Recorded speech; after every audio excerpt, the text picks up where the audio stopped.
Ықыластың қобызының сарыны, күмбірлеген домбыраның арыны, сардаланың мұңмен шерін қозғаған, елімайдан бастап алған тамыры.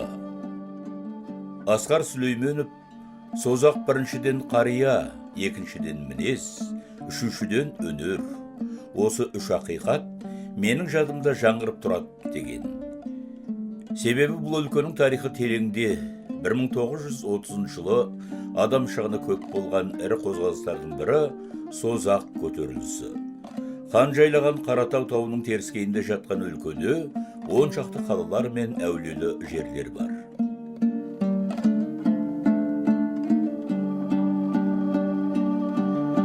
Созақ киелі жер, тарихқа бай, шежіреге бай ел екенін білесіздер.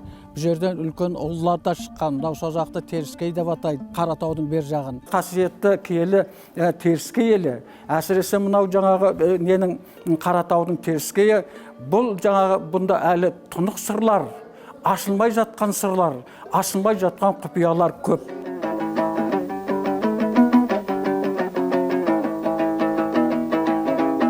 Заманымыздың заңғар жазушысы Мұхтар Әуезовтің «Шаянға барсаң әншімін деме, созаққа барсаң күйшімін деме» деген сөзі тегін айтылмаса керек.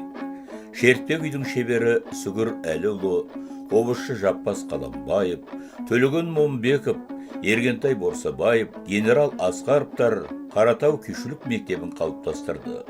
Солардың бірі де бірегейі Ергентай Борсабаев. Сүгірдің тікелей шәкірді, лайықты мұрагері.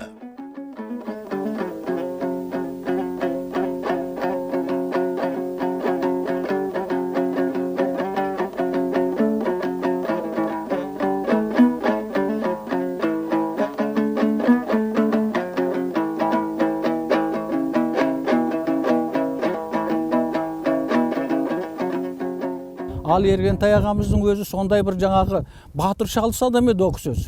Өздерің білесіңдер, мысалы, ол кісінің мінезі сондай тік, сондай айтқан тік айтатын. Сосын ол кісінің жаңа домбыра шалысының өзі, мысалы, басқа күйшілерге қарағанда Ергентай атаның домбыра шалысы өте өзгеше.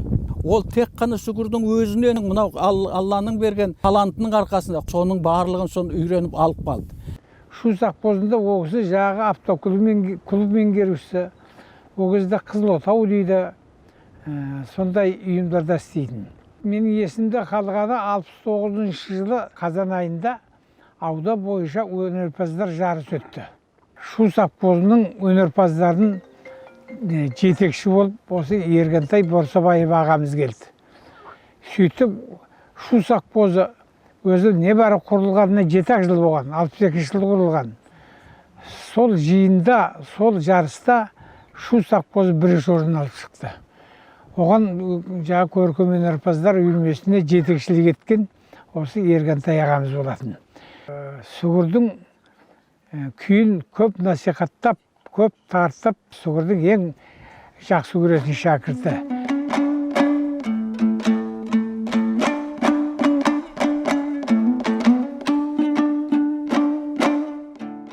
Ергентай Борсабаев 1927 жылы оңтүстік Қазақстан облысы Созақ ауданында дүниеге келген. Бозторғайдың шырылын, желдің уілін естіп, жыңғылдың гүлдегенін, сексеуілдің бүрлегенін көріп, дала өндерін тыңдап, дараланып өсті.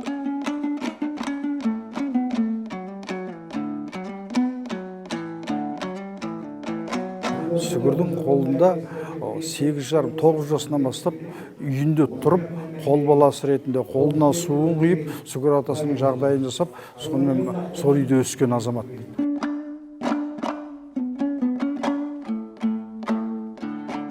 Әкесі Борсабай Рахметов көзі ашық, көпшіл адал адам болатын.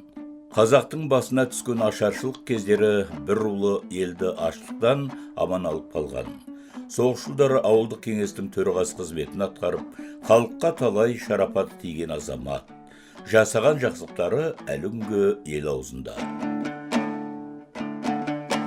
Борсабай деген кісі елге белгілі жақсылықтары көп түйген адам болған. Сендердің аталарың, үлкен бабаларың, сол кісілер осы мысалы ашаршылық кезінде, кеше соғыс кезінде халықты аман есен алып қалған. Елді сақтап қалуға, елдің осыдай қалуына үлкен қызмет. Ол тұлға. Баласының бойындағы өнерге деген құштарлығын ерте байқап, 10 жасында қолынан жетектеп, немерелес ағайыны Сүгір әлі ұлына алып барып, осы ұлыма күй үйретші деп, шертпе күйдің шеберіне тапсырған екен. Сүгір ата, маған күй үйретіңізші. Күйді тыңдап, жүрегімен сезін. Кәне, домбырамды алып берші.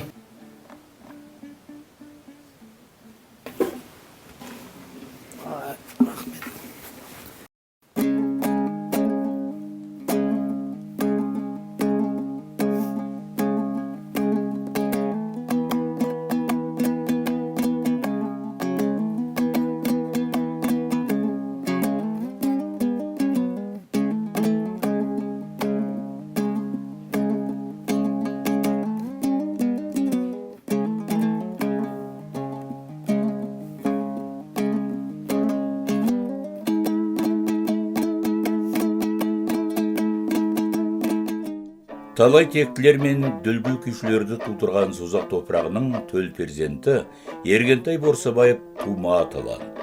Сүгір күйлерін шашау шығармай, құйма құлақтығының арқасында сол естіген қалпында халыққа жеткізді. Салал саусақтары қос шекті жебей саумалап, баяулата желе жортқанында тыңдаушысын тебірентпей, толғандырмай қоймайтын.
Жүрегі өнер деп соққан Ергентай Борсабаев Созақ аудандық мәдениет бөлімінде автоклуб меңгерушісі болып, 20 жыл жемісті қызмет атқарды. Ел арасында ықылас пен сүгір күйлерін насихаттап дәріптеді. Ерекше дарын иесі туа біткен ақын ет, өлкілік айтыстарға қатысып, ескен сал атанды, туған жерін, елін жырлап, жастарға айтар өсиетін өлеңмен айтып кетті. О өмір, жантаным мен іңкәрмін мен, жеткенше өзіңді шырқармын дем, қиындықты қаншама тоссаң далдан, деген кезім болды ма бұлтардым мен. Түбінде алар мендегі күш бағасын, әдіптеп асыл ойды тыстағасын, көптің бір болғаным кімге керек, ең биікке шырқап бір ұшпағасын. Өзімді өзім қайраумен келемін мен, қанықтырып ел жұртты дерегімнен, жеңіс оңай келер ме тер төкпестен, түбі бір жеңер ме сенемін мен.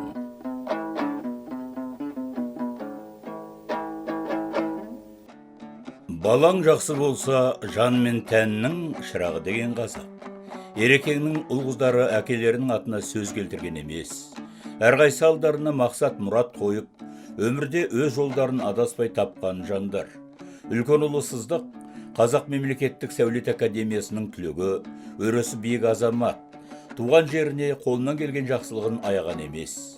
Қарабура әулиенің басына бабасының мінген түйесінің мүсінін қойды.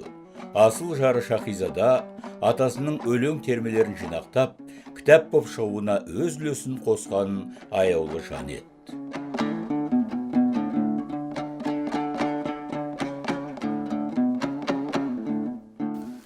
Негізі біздің әкеміз өте қатал кісі болған. Ол кісі бізді бейнетке, еңбекке, сабақ тоқуға ешкімнен ұрлық жасамауға үйретіп еді кезінде. Біз өзі жастайымыздан адалдыққа, анамыз да сондай адам болған. Негізі әкеміз завод клуб меңгерушісі болып жұмыс істеді. Анамыз біздің Төребеке, ол кісі неде конторда пол жуатын, соған барып көмектесетінбіз біз. Бізде ондай еркелік, анау-мынау болған емес. Мектепте Борсобаев дегендердің аттары шыққан біздің. Отын жарып, от жағатын шеп. Отын жарып, отын жағып, мектептің сөйтіп жүрдік. Мектепте әкеміздің негізі домбырасынан күй үйреніп, ән шырқағанбыз бізде. Мектептің несінде қабырғасында мектеп бітіргеннен кейін де біздер ауылдың кішігірім ансамблі болатын, соған клубқа барып сахнаға шығып ән айтып, домбырасымен оркестрге қатысып, күй тартып өлең айтатын тұғымыз. Біз өзіміз 3 айлық каникулда біз тек қана ауылда жұмыс істеп, өзіміздің киімімізді өзіміз тауып өскенбіз. Мен әкемді, анамды мақтан тұтам. Соның ұлы болғаныма Ергентайдың. Мына немерелерімді қазір домбыраға қатысып, домбыра тартып жүр.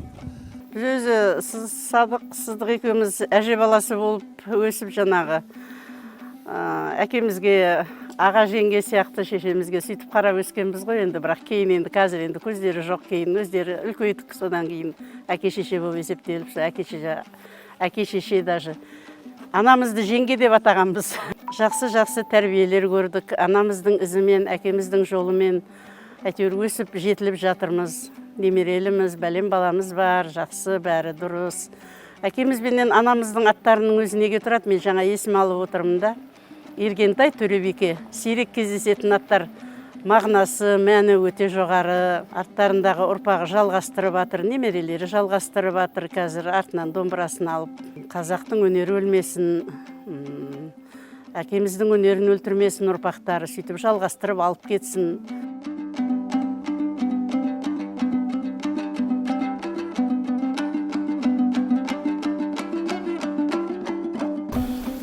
الرحمن الرحيم قل هو الله أحد الله الصمد لم يلد ولم يكن هذا صدق الله العظيم سبحان ربك عما يصفون وسلام على الحمد لله رب العالمين تلاوة القرآن صواب صلوات إيمان وصوف القرآن صواب осы қарлыға шәулерін маңайын жатқан барша аруақтардың рухына, барша мұсылмандардың рухына, кешегі дүниеден озған бабамыз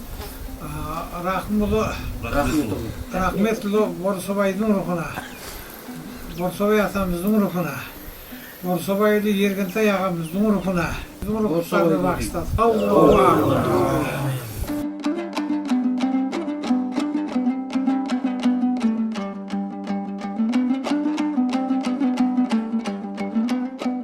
Шолақ қорған созағым, талайға мекен болған жер, азулары 6 қарыстай, хан сұлтандар қонған жер.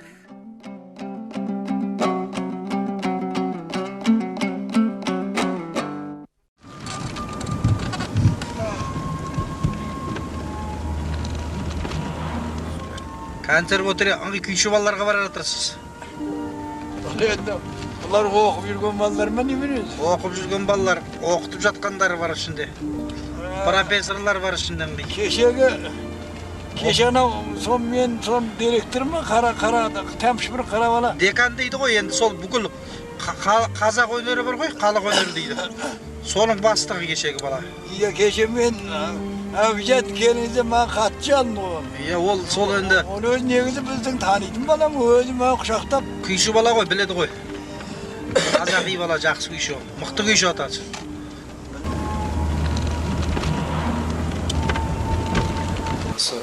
Дәстүрлі күйшілеріміздің соңғы тұяғындай болып жүрген Ергентай Борсобаев ақсақал ортамызда. Күй өнерін, күй дәстүрін, осы өнерге өмірін бағыштап жүрген жастар. талаптарыңа мынау қадамдарыңа көрсін. Мынау оқып жатқан оқуларыңа абырой менен табысты болуға тілек қосамыз. Мынау Сүгір деген менің әкем болған. Бірге жүрдік, қасында болдық. Ол уақытта біз енді жас едік. Сол 8-10 жастарында бір ұшылық пайда болды. Дыбыс ұшылығы болады мұның өзі. Мына күйдің өзі бірдемелі шақ келеді. Оған біздің енді жаңа соғыстың уағы бар, басқа бар, оқи алмай қалдық. Сендер құсап. Сіздің мына домбыра тартысыңыз тура ескі. Сол Жапекеңдер мен есіме түсіп отыр. Жаппастар. Өте әдемі, өте академична. Сіздің енді Сүгірдің өзі болмаса да көзінде сізді көріп отқанымызға біз қуаныштымыз. Не болғанда да өнер біреу, өнерде ұру жоқ. Өнерде тіл жоқ. Өнерде жершілдік жоқ. Өнер тек қана бір ақтың. Ол дүние жүзінде ортақ. Сондықтан біз сізді жақсы көріп отырмыз.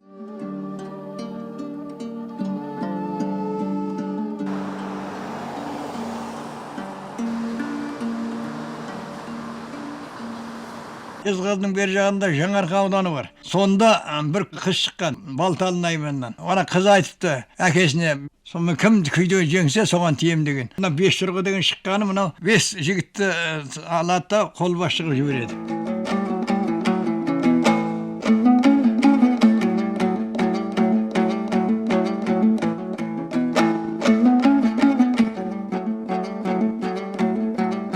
Ильяс жаңа бұл Ергентай Борсыбаевтың орындауындағы 5 жырға. Біз көбінесе Төлеген Момбековтың орындауындағын орындаймыз. Мұнда кішкене басқаша. Соның кейін бұнда кішкене бір шектің көрі екі шекті көбірек қолданады. Соның кейін ырғағын өзгертеді. Жаңа көрдің ғой. Басындағы ырғақ пен ортадағы ырғақ екеуі екі түрлі. Соның кейін қашаған пернелерді қосады. Сондай көркемдегендері өте ерекше. Әрине, Сүгірге жақын жүргені, Сүгірдің көзін көргені, оның жанында отырып алғаны осы жерде білінеді. Жүрей ме? Ал ойнап көр енді.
Сүгір күйшілер ішіндегі ең көрнекті композитор.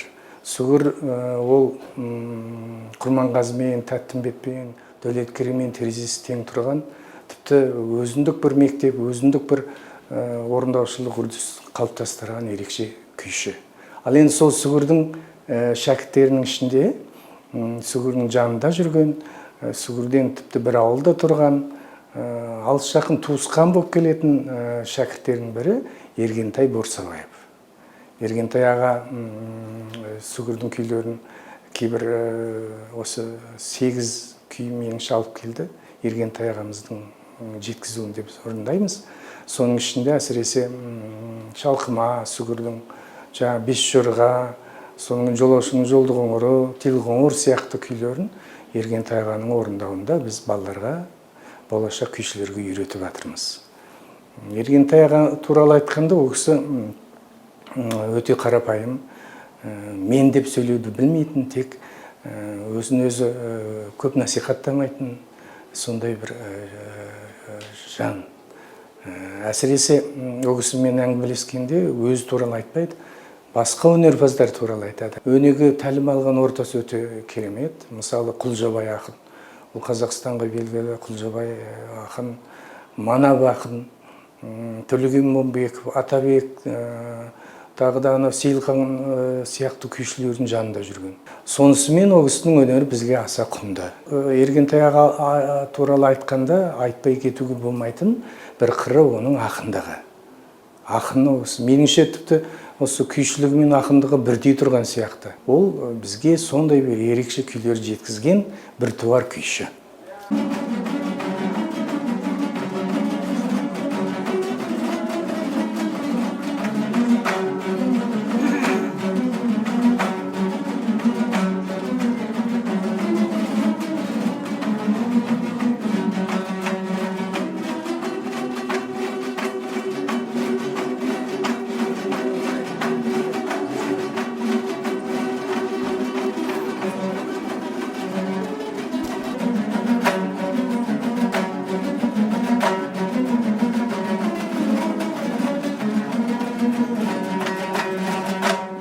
Домбыра күнінің ұрпақтар сабақтастығы ретінде жалғасын тауып, мінекей бүгін кімнің Ергентай Борсабаевтың суретін әкеліп, оған біздің музейге жәдігерлерін әкеліп жатқаны музей ішінде, созақ ішінде, қазақ ішінде үлкен құнды дүние болып табылып отыр. Мына домбырасы әкеміздің 65 жылы жасалған Үркімбаев деген кісі. Осыны қанша жүргенде әкеміз сол ГАЗ-53-ның автоклуб меңгерушісі ғой. Сонда сындырмай ұстап жүреді. Сондықтан созақ үшін, елім үшін, жұртым үшін демекші, осы домбырасын әкеп, ол кісінің бар дүниесін әкеп келдім. Біздің әкеміздің 9 тарау бір күйі ғана енген, мынау Қазақстанның күйлерінің антологиясы, 500 күйдің несі, бұл Францияда жасалған. Бұның ішінде Ергентай Борсабаевтың тартысында 8 күйі бар. Енді осында осы музейге өткізім келіп жатыр. Біздің әкеміз тек қана күй тартқан емес, кішкене ақындық нелері де бар еді. Соның жинақтары бар. Ол кісінің өлеңдерінен Алтын қорға кірген 2 әні бар. 68-ші жылғы запистен кәдімгі сары лентадан. Біз әкеміз өліп қалатындай көрмегенбіз ғой. Әнуарбек Байжанбаевтың несі передачасы бар. Сонда енді өз әкемді мақтады демейсіздер. Сүгірдің күйін ең дұрыс тартатын Ергентай Борсабаев деген сөз бар. Соны естігенде мен жүрегім жарылып кететін тұғын. Сондықтан сол сүгірдің күйін осы созақ еліндегілер ұмытпай сол сарынды тыңдаса деген үміттемін.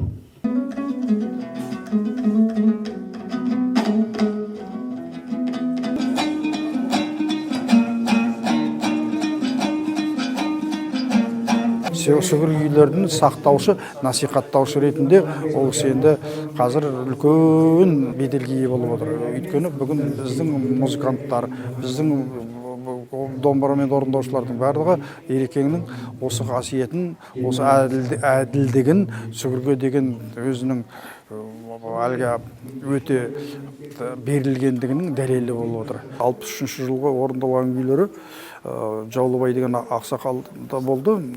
Ол кісі кезінде Қазақ радиосын істеп жүргенде жазда жеке өз жазбаған екен. Соның бәрін біз қайтадан қалпына келтірдік. 15 күйін ол күйлердің бәрі кейін мына біздің Қазақ радиосының алтын қорына енді. Ергентай Борсабаевтың шығармашылығынан күйшілік өнері туралы консерваторияның магистранты арнайы магистрлық диссертация қорғады. Менің жазған кітабымның негізінде Ерекеңнің мұрасы өлмейді, өшпейді, ары қарай жалғасын табады деген үміттеміз.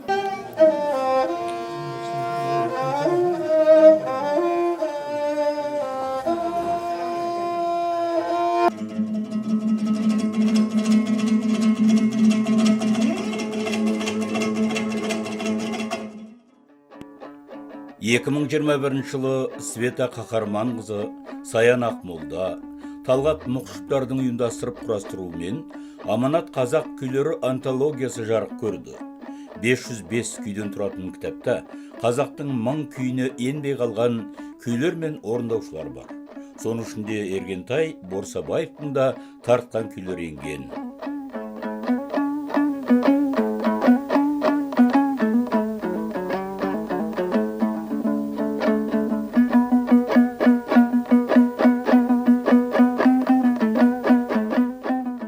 Ханымен жанында күй ойнаған қазақ деген халық бар да, күй өнерінің қыры мен сырын бүгінгі ұрпаққа жеткізген сүгірдің мұрагері күйші Ергентай Борсабаевтың аты ешқашан өлмей.